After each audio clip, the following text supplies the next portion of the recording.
Hello, my friend. Thank you so much for joining my mermaid community and for downloading the printout to make your Mini Musings Adventure Journal. I invite you to try this journal for a bite-sized creative practice, and I've included a few ideas for you with the printout. My creative practice these days is mostly about chronicling my days in different ways in my Daily Musings Journal. The Daily Musings Journal is a journal that I publish each fall that goes through the entire year and can be used for a bite-sized creative practice. I also published something called the Musings Adventure Journal, which is an undated version of the Daily Musings Journal, so you could start a creative practice anytime. So the Mini Musings Adventure Journal will let you give this a try, and it's a fun little size. So before I get on to the demo that I've created for you, I wanted to share a few thoughts on creative practice and creativity. I'll bet we all have a little bit different idea of what creative practice and creativity means. Historically, I thought I needed to be able to draw and paint pretty pictures to be creative. While this can be part of it, what I've learned from my ever-evolving creative practices is that creativity really is about expressing yourself, just for the expression of it.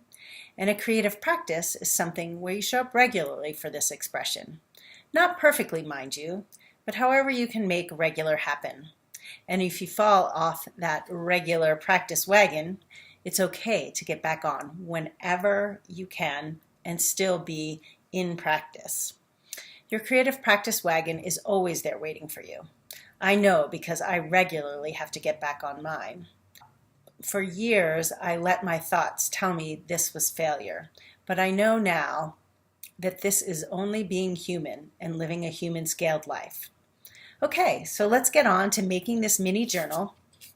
And if you have any questions at all after you watch the demo, feel free to email me at lisa@mountainmermaidstudios.com. I'm happy to help out. I'd also love to hear about how your creative practice using the Mini Musings Adventure Journal goes. Thanks so much.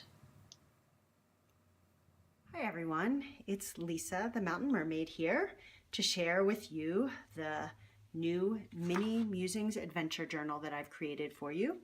Hopefully you've gotten your PDF and have been able to print out the PDF on 8.5 by 11 letter size paper. It's two-sided, so you want to print it out two-sided. And then I will do a little demo here on how to put it together. So the tools that you'll need are pretty simple. First, the printout, and I forgot to mention, I printed mine out on Canson mixed media paper, and you can use whatever paper that you have. That will work fine. And then if you're going to use an X-Acto blade to cut it out, you'll need a straight edge, or you can use scissors. You'll also need a needle and some thread. This thread that I have here is waxed linen that is used specifically for bookbinding, but any old thread and or dental floss will work. The height of the book is, you can see these trim marks, is about this high, and you need about the length of 3 times the height of the book, and then a little bit more if you can be generous. This is actually a scrap that I have from another piece, so it's pretty short. You could make yours a little bit longer, but again, about 3 times the length of the height of the book plus a little bit. So the first thing I'm going to do, I like to use a straight edge. I'm going to cut out the pieces for the book.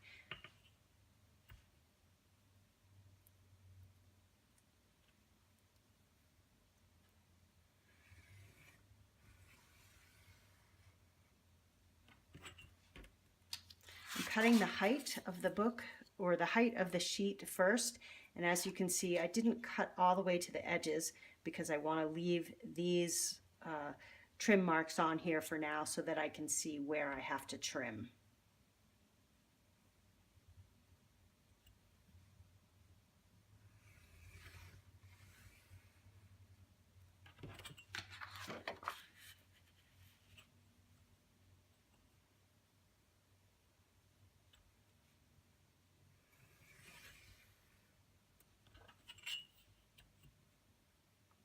I just leave all the pieces kind of within that letter size piece of paper until they become separate from it. So that's one piece.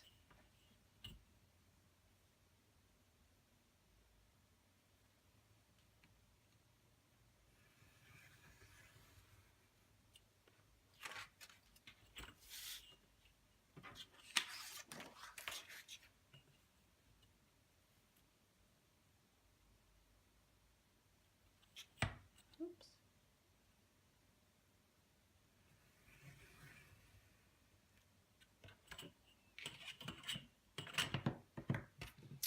So now I have all three of my pieces and I can recycle that. And then you're going to want to fold each one in half.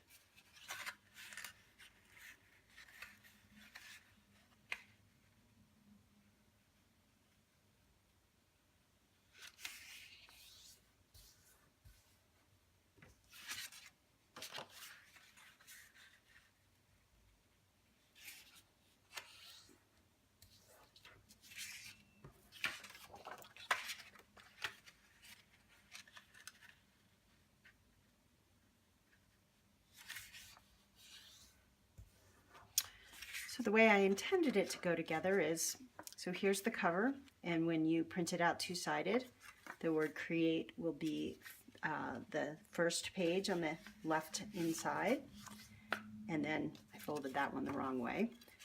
Play will go in the center of that, and then thrive will go in the center of that, and you have a little booklet. Now you could just leave it just like this, but I would like to sew mine together so that the pages stay together. So I'm going to just show you where you can make the marks, and it doesn't have to be perfect.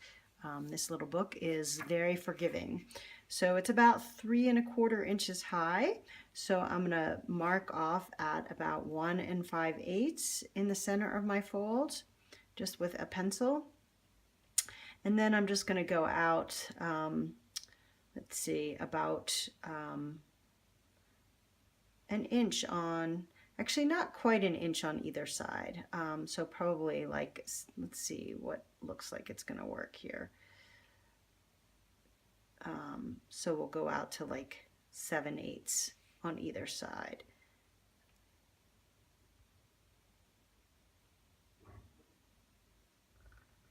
And really the important thing is to mark in the center and then out evenly on either side. So there you can see I have these 3 marks, and I'm just going to go ahead and take my needle that I've already threaded and go ahead and punch little holes. And again, you want those holes, you want it to be right on the fold.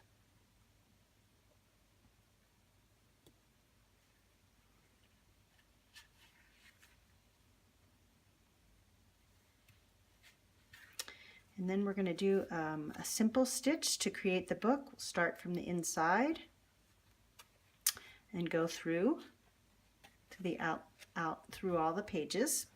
And then we're going to come back in, and sometimes you have to just stick your needle through like this. And then come back into the center.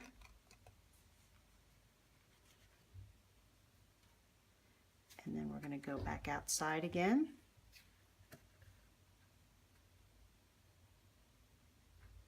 And then the trickiest part is we have to come back in the inside through the center again.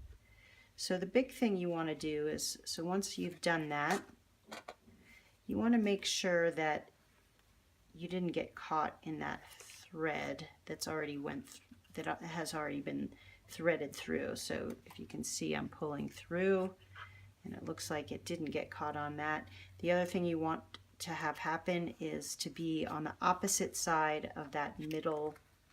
So there's this middle stitch that goes all the way across, and you want one of your ends to be on one side and one to be on the other, so that you can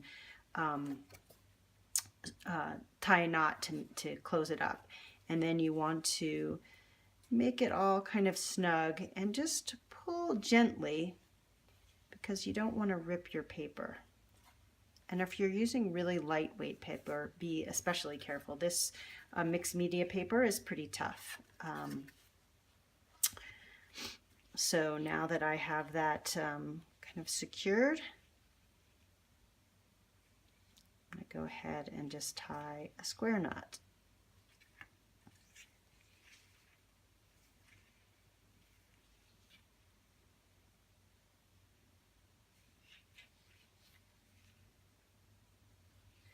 And then I'm going to go ahead and grab my scissors and trim these out. They don't have to be gone. It's a handmade book, hand-sewn book, so they'll be there, but oops, a little something in there. Piece that out. All kinds of marks. So there we have it. It is sewn together. And it is ready to play in. Create some marks and doodles.